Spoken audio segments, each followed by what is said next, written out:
Buksan po natin ating Biblia sa Matthew chapter 1 verses 18 to 25.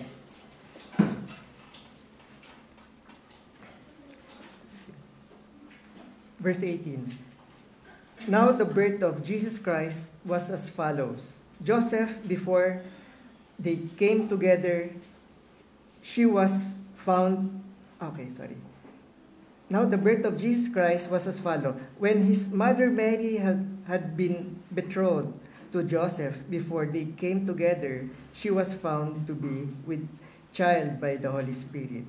And Joseph, her husband, being a righteous man and not wanting to disgrace her, planned to send her away secretly.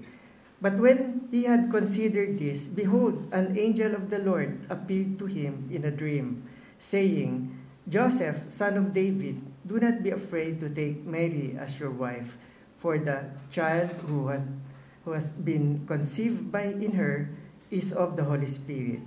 She will bear a son, and you shall call his name Jesus, for he will save his people from their sins.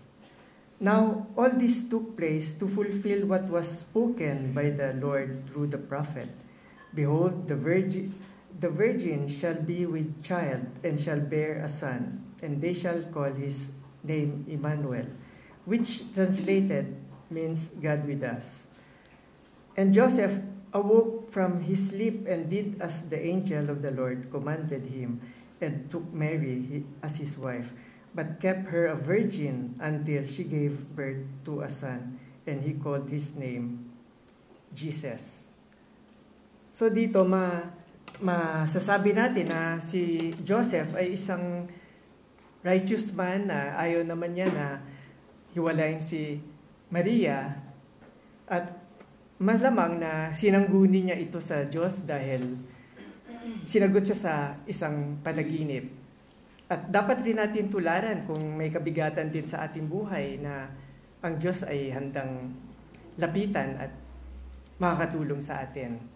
Pangalawa, si Jesus ay naging tao sinugo ng Ama na buwaba mula sa langit at naging tao, at makikita natin na nakaramdam siya ng pagod, gutom sa mga hinaharap na mababasa natin chapter, at dito makikita rin natin na nakaranas rin siya ng pag-iinsulto, at bilang Diyos na tinawag na Emmanuel, na tatawagin siya, ay isa siyang Diyos na sa ating nagkahalubilo sa atin, at nasasabi rin natin na ang confidence niya nung andito siya sa lupa, sinasabi niya na before Abraham was, I am, at I and the Father are one. So itong ang Diyos na nilalapitan natin na makapangyarihan at tunay na maasahan, tulad nga ng sinabi ng Panginoon Jesus kay Peter nang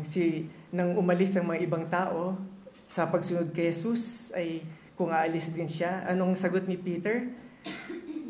Sabi ni Peter, kanino pa kami pupunta? Kayo, Panginoon, ay may dala ng salita ng buhay na walang hanggang. Naway, sana siya talaga ang ating Diyos na malalapitan. Kanino pa ba tayo dapat lumapit kundi sa isang Diyos na makapangyarihan?